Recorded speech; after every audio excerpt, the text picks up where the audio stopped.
शांति। आज का रात्रि क्लास है 27 अक्टूबर 1968।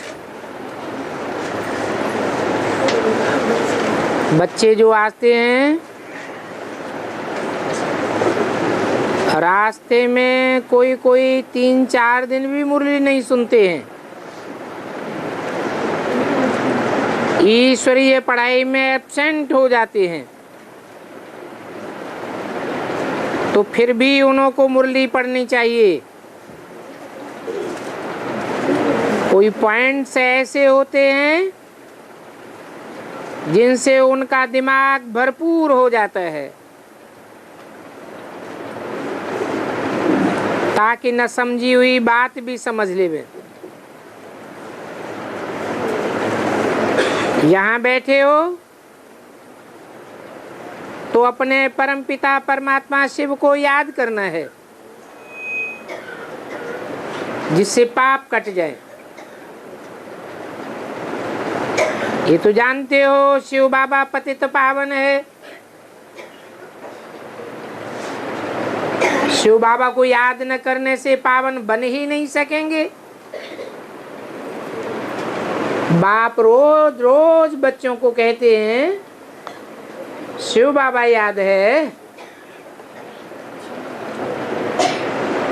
और स्वर्ग की बादशाही का वर्षा याद है। ये तो बच्चे समझते हैं। पुरानी दुनिया से नई दुनिया में जाना है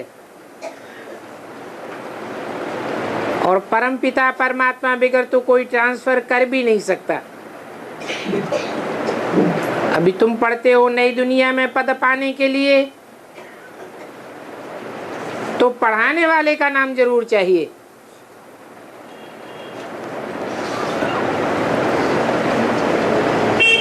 कॉलेज में ऐसे बहुत कहेंगे कि कोई शक्ति है जो पढ़ाते हैं। अब यहाँ तो पढ़ाने वाले का नाम है, जैसे शास्त्रों में है कृष्ण भगवान वाच। दुनिया ऐसे कहती है कृष्ण भगवान वाच, परंतु ब्रह्मा कुमारियां कहती हैं शिव भगवान वाच। ये तो बहुत फर्क हो गया। कहाँ कृष्ण साकार बच्चा और कहाँ शिव निराकार आत्माओं का भी बाप।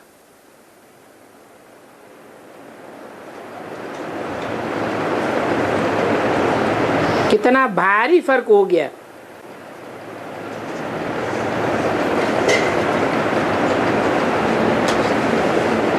पढ़ाने वाले का नाम चाहिए। कोई शक्ति नहीं पढ़ाती है। शक्ति को ज्ञान का सागर नहीं कहेंगे। पढ़ाने वाला जरूर कोई होता है जो राजयोग सिखाते हैं, और कृष्ण को तो परमात्मा कह भी नहीं सकते।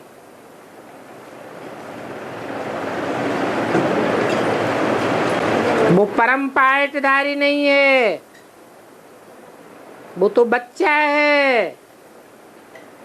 बच्चे से बाप में ज्यादा शक्ति होती है।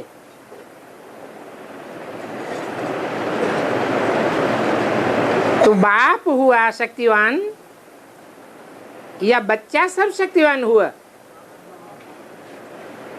भगवान वाच तो जरूर है, और शक्तिवाच नहीं कहा जा सकता। ये तो पढ़ाई है। सृष्टि के आदि मध्य अंत की नॉलेज कोई शक्ति नहीं पढ़ाती है। पढ़ाने वाला टीचर चाहिए। तो ये पढ़ाने वाला बाप भी है, टीचर भी है, और सदगति करने वाला सदगुरु भी है। कृष्ण को बाप, टीचर, सदगुरु थोड़े ही कहेंगे। न कृष्ण को कहेंगे, न कृष्ण उर्फ ब्रह्मा को कहेंगे। ब्रह्मा का तो अर्थ ही होता है माँ, बाप, माँ। पहले बाप है, पहले माँ। पहले बीज बोने वाला बाप कहा जाता है, फिर धारण करने वाली माता कही जाती है। तो ब्रह्मा का तो अर्थ ही है बड़ी माँ, ब्रह्म माँ। वो माँ हो सकती है, बाप नहीं। वो बाप हमारा टीचर भी है। बच्चे समझते हैं कि जहां तक जीना है वहां तक टीचर बाप को याद करना है, तो पाप कट जाएंगे। अगर शिव बाबा को याद नहीं करते हैं तो पाप जरूर रह जाएंगे,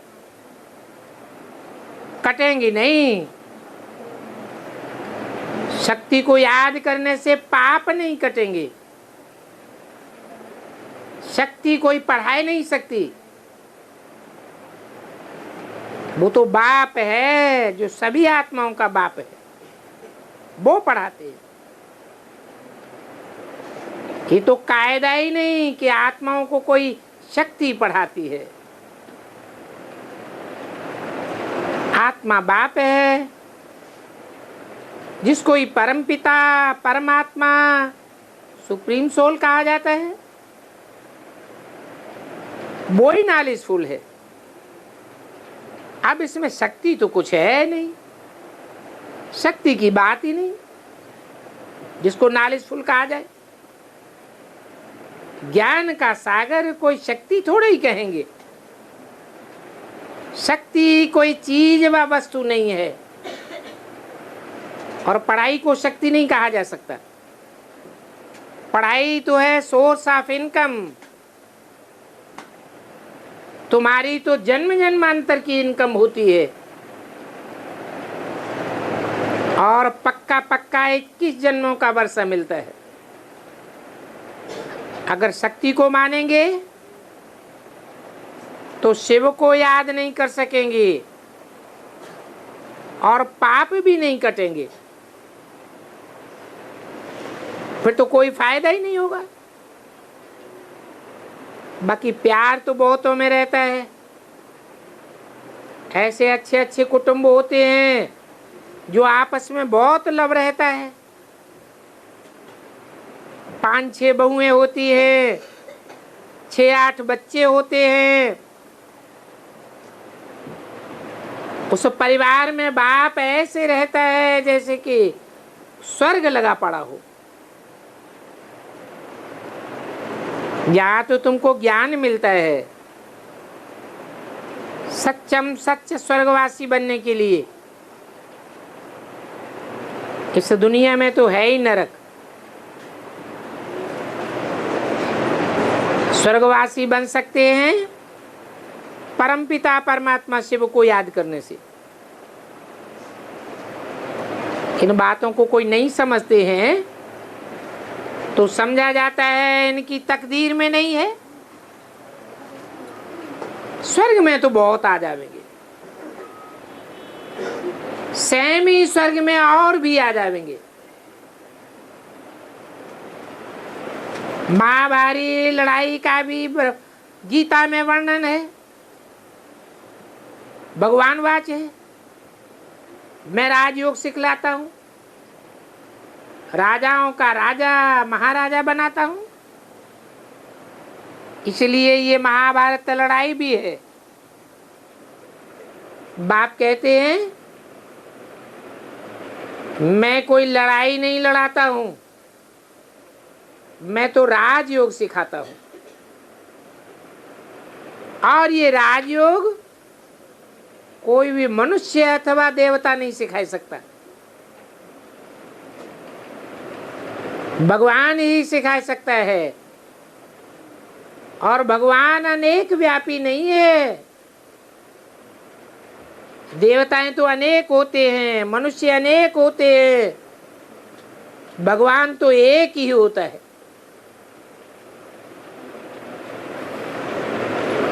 तुम जानते हो कि विनाश भी सामने खड़ा है,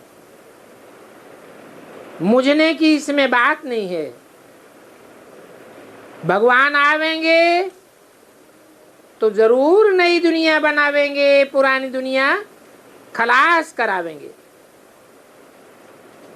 मुझने की बात ही नहीं। बाकी हाँ, धारणा कम है तो धारणा करनी है। परमपिता परमात्मा शिव को सर्वशक्तिवान कहा जाता है क्योंकि वो तो बाप है ना। वर्ल्ड ऑलमाइटी अथॉरिटी जरूर कोई वस्तु है, और वो वर्ल्ड ऑलमाइटी सुप्रीम सोल है जिससे सभी आत्माएं पढ़ती है। ABCD भी आत्मा पढ़ती है। आत्मा ही पढ़ाई के संस्कार ले जाती है, दान पुण्य के संस्कार भी आत्मा ले जाती है। फिर वो संस्कारों को आत्मा शरीर के साथ भोगती है। अशरीरी है तो कोई एक्ट नहीं हो सकता। एक्ट करने के लिए शरीर जरूर चाहिए, शरीर भी चाहिए, और कर्म करने का स्थान कर्म क्षेत्र भी चाहिए। यहाँ कर्म क्षेत्र में अच्छा या बुरा कर्म किया जाता है। सतयुग में तो तुम अच्छे ही कर्म करेंगे, परंतु वहां कर्म क्षेत्र नहीं कहेंगे, क्योंकि आत्मिक स्थिति में रहने वालों के कर्मों का हिसाब किताब नहीं बनता है, और वहां कोई बुरा कर्म होता भी नहीं, क्योंकि वहां तो रावण राज्य ही नहीं। हाँ, स्टूडेंट को खुशी व गम जरूर होता है, परंतु सतयुग में तो वो भी नहीं होता। यहाँ तो खुशी भी होती है, गम भी होता है, दोनों होते हैं। तो बच्चों को पढ़ाई कभी मिस नहीं करनी चाहिए। कोई पढ़ाई पढ़ते रहते हैं, रेगुलर और पंक्चुअल होकर पढ़ते रहते हैं तो जरूर उन्नति को पाते हैं। तुम रोज नए नए पॉइंट्स पढ़ाई में सुनते रहते हो, याद भी करते रहते हो जिससे पाप कट जाएं, परंतु याद करने के लिए पढ़ाने वाले की पहचान जरूर चाहिए।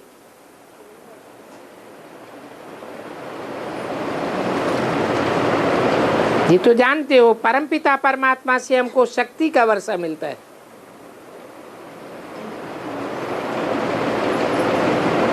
बलवान भारत बन जाता है। अभी भारत निर्बल बन गया है। बाप को याद न करने से पवित्र नहीं रह सकेंगे।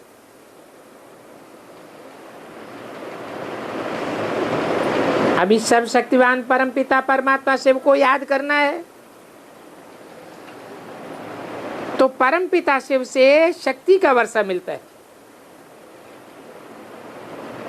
और शक्ति कोई माँ बाप भाई बहन आदि नहीं है। बाप है निराकार, बाकी सभी निराकारी आत्माएं, और सभी को यहाँ आकर के पार्ट बजाना है।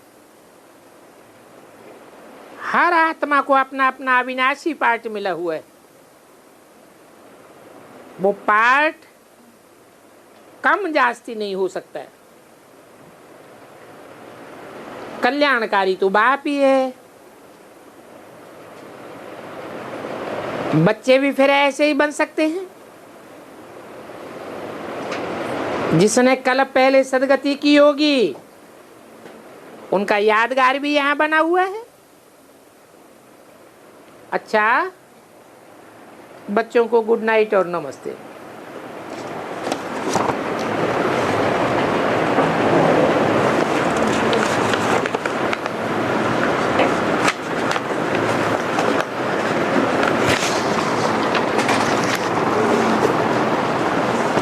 अगला रात्रि क्लास है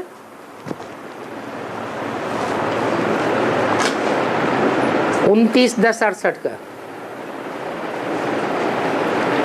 अभी मीठे मीठे बच्चे तो समझ गए हैं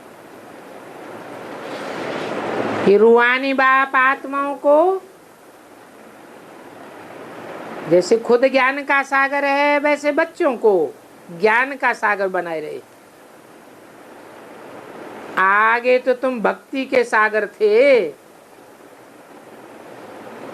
बुद्धि में ज्ञान तो था ही नहीं।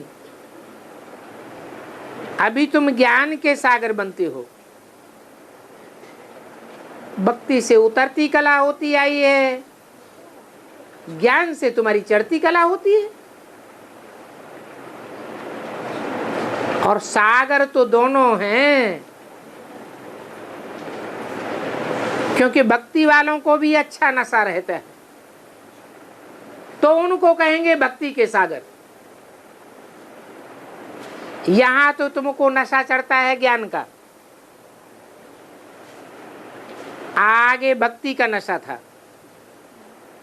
अभी ज्ञान का नशा चढ़ता है। भक्ति का भी तुमको फुल नशा था, ज्ञान का भी तुमको फुल नशा है। जानते हो कि जो जितनी भक्ति करता है उतना ज्ञान भी उठाता है। सतो प्रधान भक्ति करते हैं तो सतो प्रधान ज्ञान उठाते हैं, तमो प्रधान व्यभिचारी भक्ति करते हैं तो व्यभिचारी ज्ञान उठाते हैं। एक से ज्ञान सुनता है तो कहेंगे अब व्यभिचारी ज्ञान, और अनेकों से ज्ञान सुना तो व्यभिचारी ज्ञान हो जाएगा। तो अभी नंबरवार तुमको ज्ञान का नशा है। तुम हर एक नंबरवार पुरुषार्थ अनुसार अपन को सुदर्शन चक्रधारी समझते हो। बरोबर हम ज्ञान के सागर भी थे और भक्ति मार्ग में भक्ति के सागर भी थे। भक्ति के सागर होने से आत्मा डिग्रेड होती चली आई और ज्ञान से हम चढ़ते हैं। ज्ञान का अर्थ है जानकारी, कहे की जानकारी, सच्चाई की जानकारी। सत्य आत्मा है, परमात्मा भी सत्य है, उनमें जो पार्ट भरा हुआ है वो भी सत्य है। परंतु ये भक्ति कब से शुरू हुई? जब से रावण राज्य हुआ। कहते भी हैं ये रावण राज्य है। जब बापू गांधी जी थे तो भी कहते थे रावण राज्य है।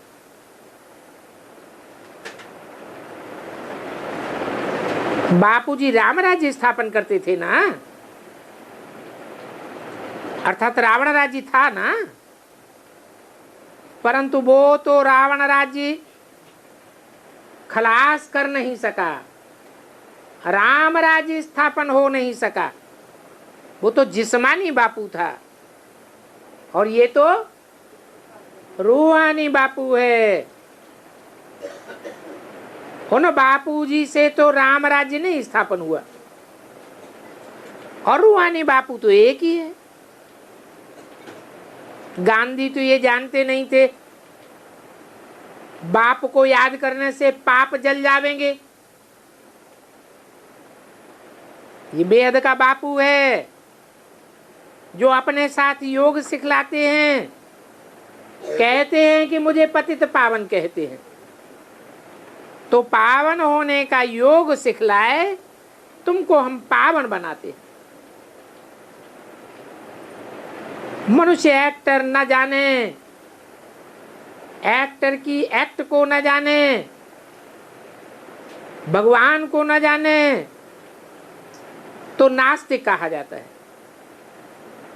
अभी तुम बाप को भी जानते हो, अपनी एक्ट को भी जानते हो, और बाप की रचना के आदि मध्य अंत को भी जानते हो। हर एक को समझना है हम सुदर्शन चक्रधारी हैं, और फिर आप समान भी बनाना है। आप समान बनाना गोया प्रजा बनाते हैं, बनाना तो चाहिए बाप समान। तो बच्चों को अपनी राजाई और प्रजा बनानी है, गृहस्थ व्यवहार का कर्तव्य करते हुए बनानी है। एक दो को ये रंग लगाना है, पावन बनना है और पावन बनाना है। बच्चे समझते जावेंगे। पावन दुनिया को स्वर्ग और पतित दुनिया को नरक कहा जाता है। पुराने पत्ते तो देवी देवता धर्म के अभी भी हैं, तो जो पुराने थे पुराने होंगे उनकी बुद्धि में जल्दी बैठेगा। बाकी तो जो भी देवी देवता धर्म के पत्ते नहीं होंगे या बाद में आने वाले होंगे, उनकी बुद्धि में इतना नहीं बैठेगा। पाप कटेंगे उनके जिनके कल्प कल्प पाप कटते आए। तो देखो ये धर्म की स्थापना कैसी वंडरफुल है। और जो धर्म स्थापक आते हैं वो धर्म स्थापक कुछ करते थोड़े ही हैं, वो तो सिर्फ आकर अपना धर्म स्थापन करते हैं। ताकत जो मिलती है धर्म स्थापना की, वो भी ताकत यहां से लेकर के जाते हैं। ऐसे नहीं कि वो कोई ताकत परम नाम से लेकर के आते हैं, नहीं। अभी संगम युग में ही परमपिता परमात्मा से सभी धर्म पिताओं को शक्ति मिलती है। फिर अपने टाइम पर आते हैं धर्म स्थापन करने, तो उनका धर्म स्थापन हो जाता है। वो कोई भी मेहनत नहीं करते हैं। बाप जब आते हैं तो सभी धर्मों का विनाश कराए, फिर तुमको लायक बनाते हैं नई दुनिया में राजी करने के लिए। तो तुमको सभी से ताकत लेनी है, फिर जाकर के अपने धर्म में सुख पाते हो। सबसे जास्ती ताकत तुम लेते हो। हाँ, ये कहेंगे कि बाप आकर सर्व की सदगति करते हैं, सभी का हिसाब किताब चुकता हो जाता है, आकर के धर्म स्थापन करते हैं।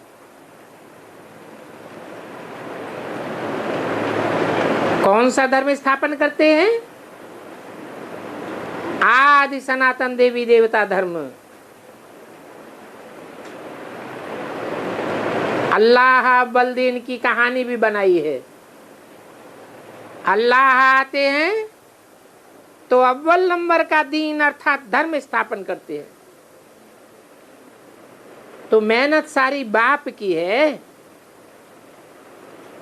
वो बाप सर्व का सदगति दाता है। उनकी भेंट में ये धर्म पिताएं, धर्म गुरु सब दुर्गति दाता हैं। इसलिए परमपिता परमात्मा को सभी शिव कहते हैं। शिव अर्थात कल्याणकारी। उनको कल्याण करने की कितनी मेहनत करनी पड़ती है। आगे चल करके देखना, ये सभी धर्म स्थापक आकर के बाप से मंत्र लेंगे। क्या मंत्र लेंगे? मन मना भव मध्याजी भव। तुम देखेंगे कि दिन प्रतिदिन तुम्हारे में याद का जौहर बढ़ता जाएगा। जितना तुम याद की यात्रा में रहेंगे तो तुम्हारे में ऑटोमेटिक गुणों का समावेश होता जाएगा। तो देखो, याद की यात्रा में बहुत फायदा है, और इस याद की यात्रा में ही विघ्न पड़ते हैं, क्योंकि तुम पावन बनते हो तो माया विघ्न डालती है। ये माया रावण तुमको पतित बनाता है तो विघ्न डालती है। कल्प पहले भी ऐसे ही हुआ था। इस समय तक जो स्थापना हुई है हूबहू कल्प पहले मिसल भी हुई थी। बल वो बेचारे मनुष्य हैं जो शास्त्रों को पकड़ करके बैठे हैं, बेचारे अज्ञान नींद में सोए हुए हैं। वो भक्ति करने से फिर कितना नुकसान को पाते हैं। बाप ने समझाया है, तुम पहले कितने साहूकार थे, स्वर्ग की कितनी महिमा है। बच्चे जानते हैं हम उस समय विश्व के मालिक थे, अभी ये शरीर छोड़कर फिर हम विश्व के राजकुमार बनेंगे। कितनी बड़ी राजधानी स्थापन होती है, और ये राजधानी सिर्फ बाप ही आकर स्थापन करते हैं। बाप के सिवाय राजधानी की स्थापना और कोई कर ही नहीं सकता। वो धर्म पिताएं आते हैं, कोई राजधानी थोड़े ही स्थापन करते हैं, वो तो सिर्फ अपना धर्म स्थापन करते हैं। तो सभी बच्चों को पुरुषार्थ करना है, उठते बैठते चलते फिरते बाप को याद करते रहो। स्पिरिचुअल नॉलेज अक्षर कहते हैं,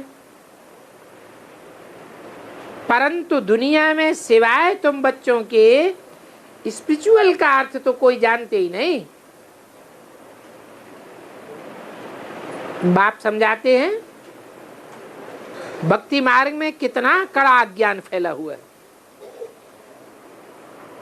तुम्हारी तो ज्ञान से सदगति हो जाती है, अज्ञान को भक्ति कहा जाता है। आगे ऐसा नहीं समझते थे, अभी तो समझ गए हो कि ज्ञान से सदगति होती है, अज्ञान से नीचे गिरना होता है, ज्ञान से ऊपर चढ़ना होता है, और फिर तुमको पवित्र भी बनना है।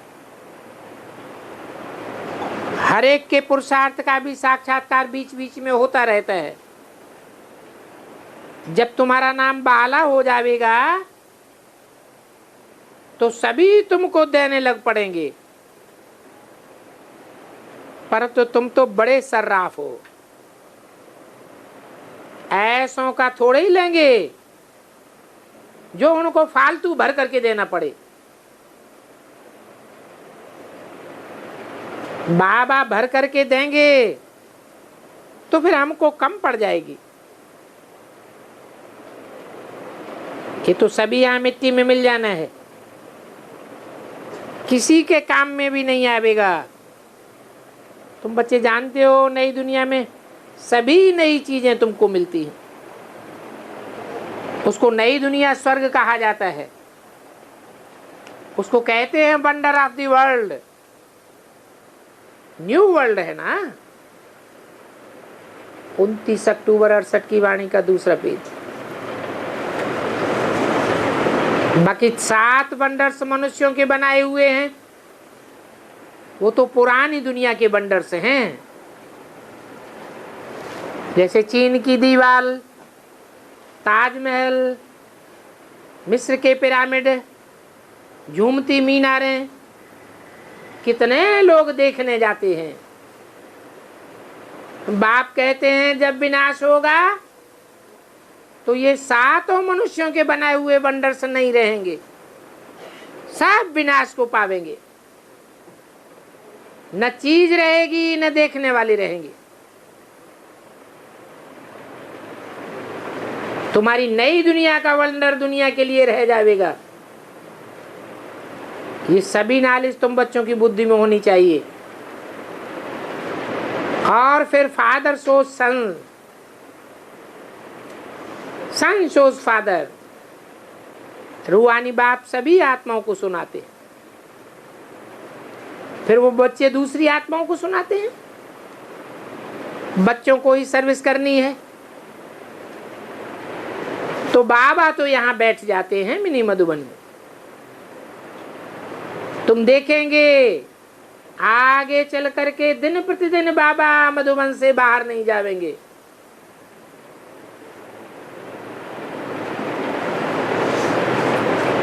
बच्चों को जरा भी ख्याल नहीं होता है, चेक कराने का भी ख्याल नहीं होता है, दिल भी नहीं होता है। बच्चे समझते हैं यहाँ बाप के पास तो बड़ा ही मजा है, यहाँ तो हमको कितनी मदद मिलती है। अभी तो दुनिया को सब भूल जाना है। पिछाड़ी में एक बाप के सिवाय कोई भी याद न रहे। बाप देखते भी हैं परंतु फिर भी भूलना पड़ता है। बच्चे कहते हैं बाबा हम आपको बहुत याद करते हैं। शिव बाबा कहते हैं याद से तुम्हारे पाप कट जाएंगे। याद करते हो नहीं करते हो सो तो तुम जानो।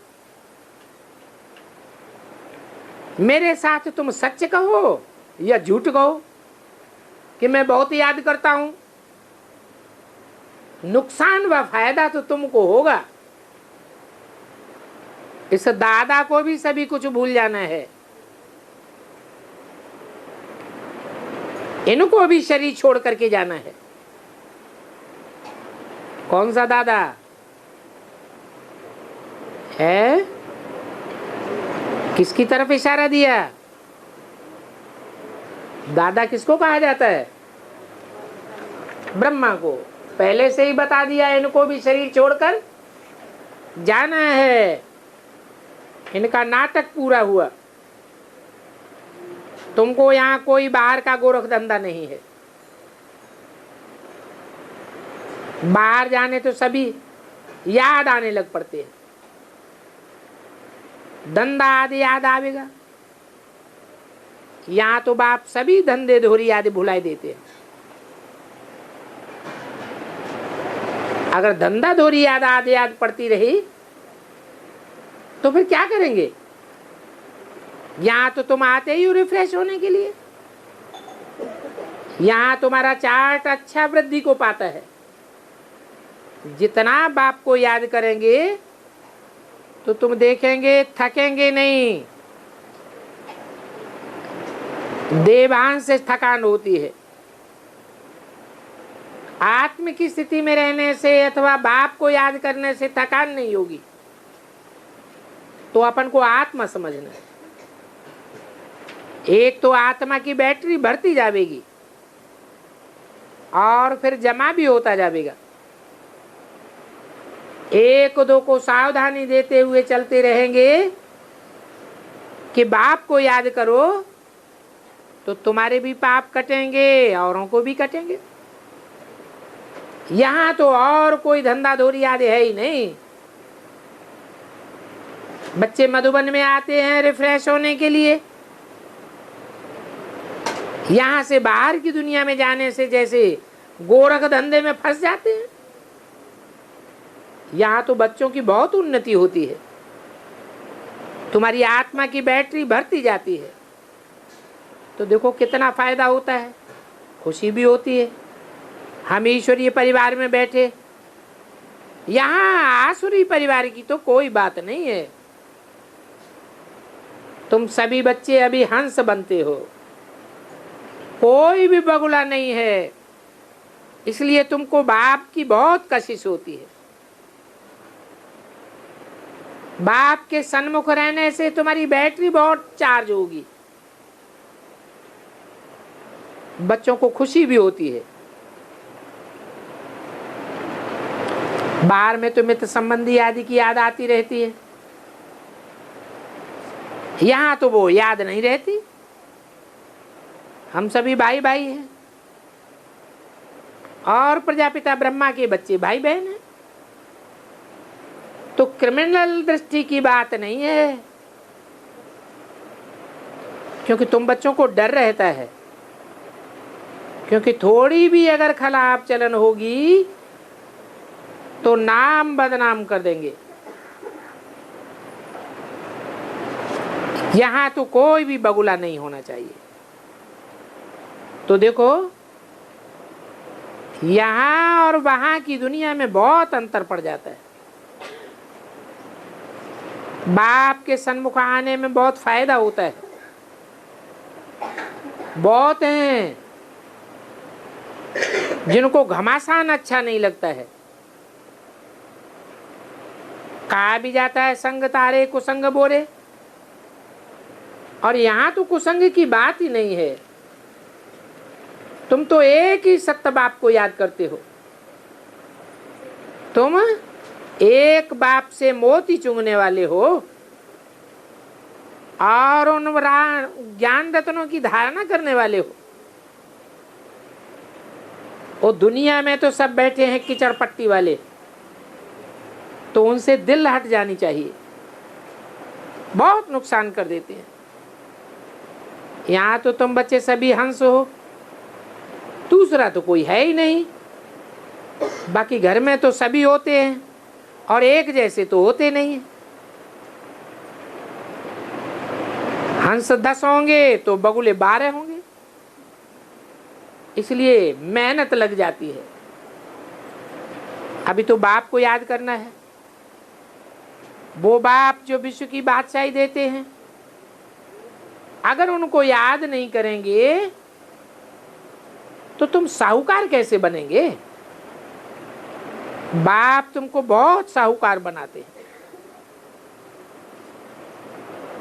अपने लिए कुछ मेहनत करते हैं क्या? अपने तो बाप को कोई कामना नहीं है, इसलिए उस बाप की तुमको बहुत कशिश होती है। और तो दुनिया में सब स्वार्थी हैं, बाप को तो अपना रथ है ही नहीं।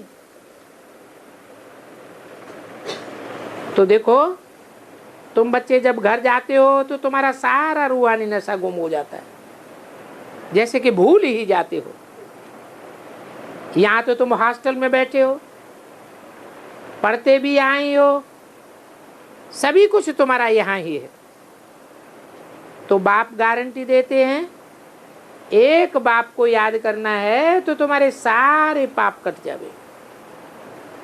इसलिए बाबा कहते हैं अपनी डायरी रखो, नफा और नुकसान देखते रहो।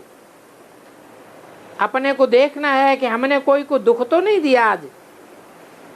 अपनी जांच करनी है, सभी को सुख देना है। इसमें बहुत फर्क पड़ जाता है और उस फर्क के अनुसार तुमको वर्षा मिलता है, ये तो तुम जानते हो। संगम युग के बाद होगा स्वर्ग। अच्छा, ओम शांति। क्लास के बचे हुए कुछ पॉइंट्स हैं। मूल बात है कि बाप की याद में बैठो और स्वर्ग की बादशाही की खुशी में बैठो। गायन भी है, अतीन्द्रिय सुख गोप गोपियों से पूछो। परंतु वो गोप गोपियां न सतयुग में होती हैं न कलयुग में होती हैं। गोप गोपियां तो यहाँ एक संगम युग पर ही होती है। गोप क्यों कहते हैं? गोप गोपी अर्थात गुप्त पुरुषार्थी, बाप से गुप्त संबंध जोड़ने वाले। अनेक गोप और अनेक गोपियां हैं। ये बहुत मीठा संबंध है। ये गोपी वल्लभ के गोप गोपियां हैं तो देखो कितना मीठा अक्षर है। वो बाप आकर के सारे विश्व को गोपनीय बनाते हैं। बच्चे जानते हैं कि बाप सारी दुनिया को बहुत सुंदर बनाते हैं। तुम योग बल वाले वॉलियंटियर्स हो, अर्थात तुम महावीर हो। और महावीर आदिदेव को कहा जाता है। आदिदेव का दिलवाड़ा में मंदिर है ना, तो माया पर जीत पाने का पुरुषार्थ करते हैं, उनको फिर महावीर कहा जाता है। तो अपनी जांच करनी होती है, कहाँ माया हमारे ऊपर वार तो नहीं करती है, हम कहीं विकारों के वशीभूत तो नहीं हो जाते हैं। 28 अक्टूबर 1968 की वाणी का 3रा पेज। काम महाशत्रु है। ये काम महाशत्रु सबसे जास्ती बार करता है। आधा कल्प की ये बीमारी लगी हुई है तो जल्दी थोड़े ही जावेगी। अविनाशी वैद्य बाप है जो कहते हैं कि बाप के पास आए हो बीमारी से सफा लेने के लिए तो बीमारी उछाल खावेगी,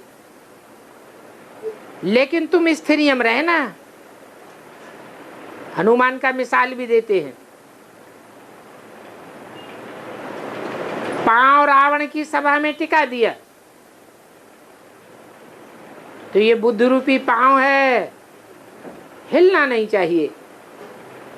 5 विकारों के तूफान आए परंतु घबराना नहीं चाहिए, मुझना नहीं चाहिए। ये तो आने ही हैं, परीक्षा तो जरूर होती है। तो ऐसा मजबूत रहना है जो कोई भी पाप कर्म न बन जाए, क्रिमिनल न हो जाए। बाप तुम बच्चों को ज्ञान का 3रा नेत्र देते हैं और ये तो अज्ञान के नेत्र हैं।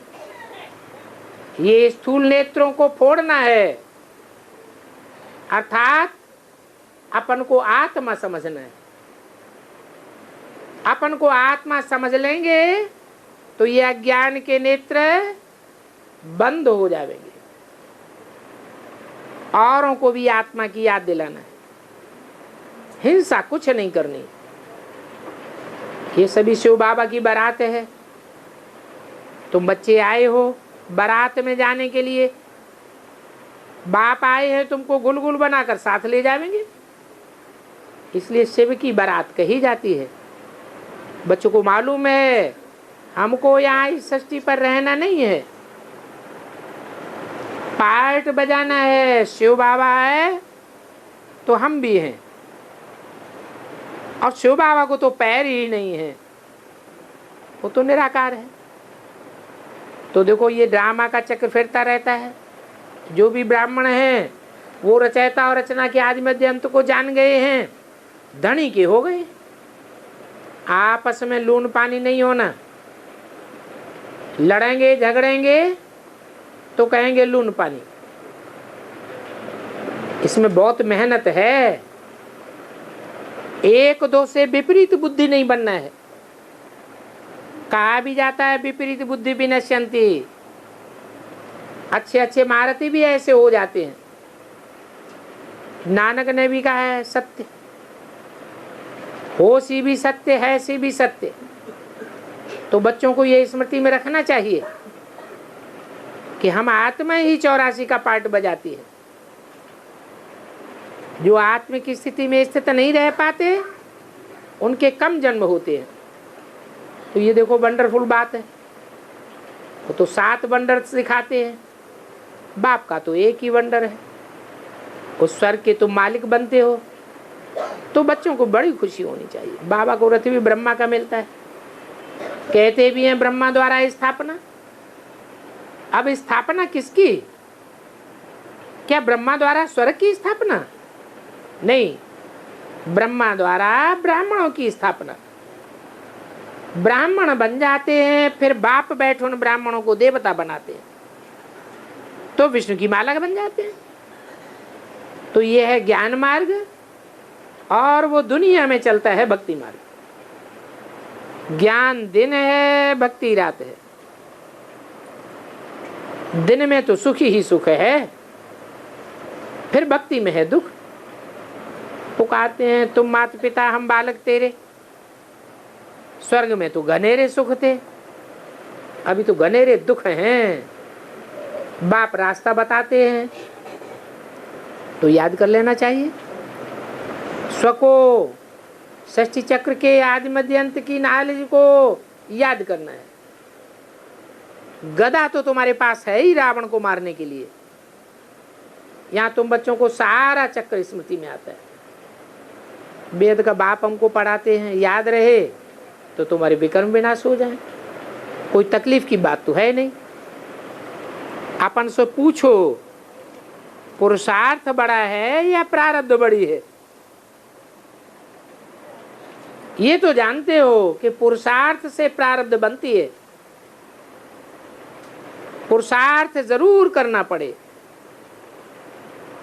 और पुरुषार्थ किए बगैर कोई रह भी नहीं सकता है। बाप ही मनुष्य को देवता बनाते हैं।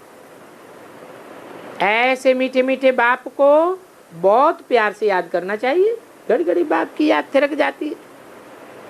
तो माया का काम है भुलाना, और तुम्हारा काम है बाप को याद करना। कोई न कोई विकर्म जरूर हो जाता है। अच्छा, बच्चों को गुड नाइट और नमस्ते। ओम शांति।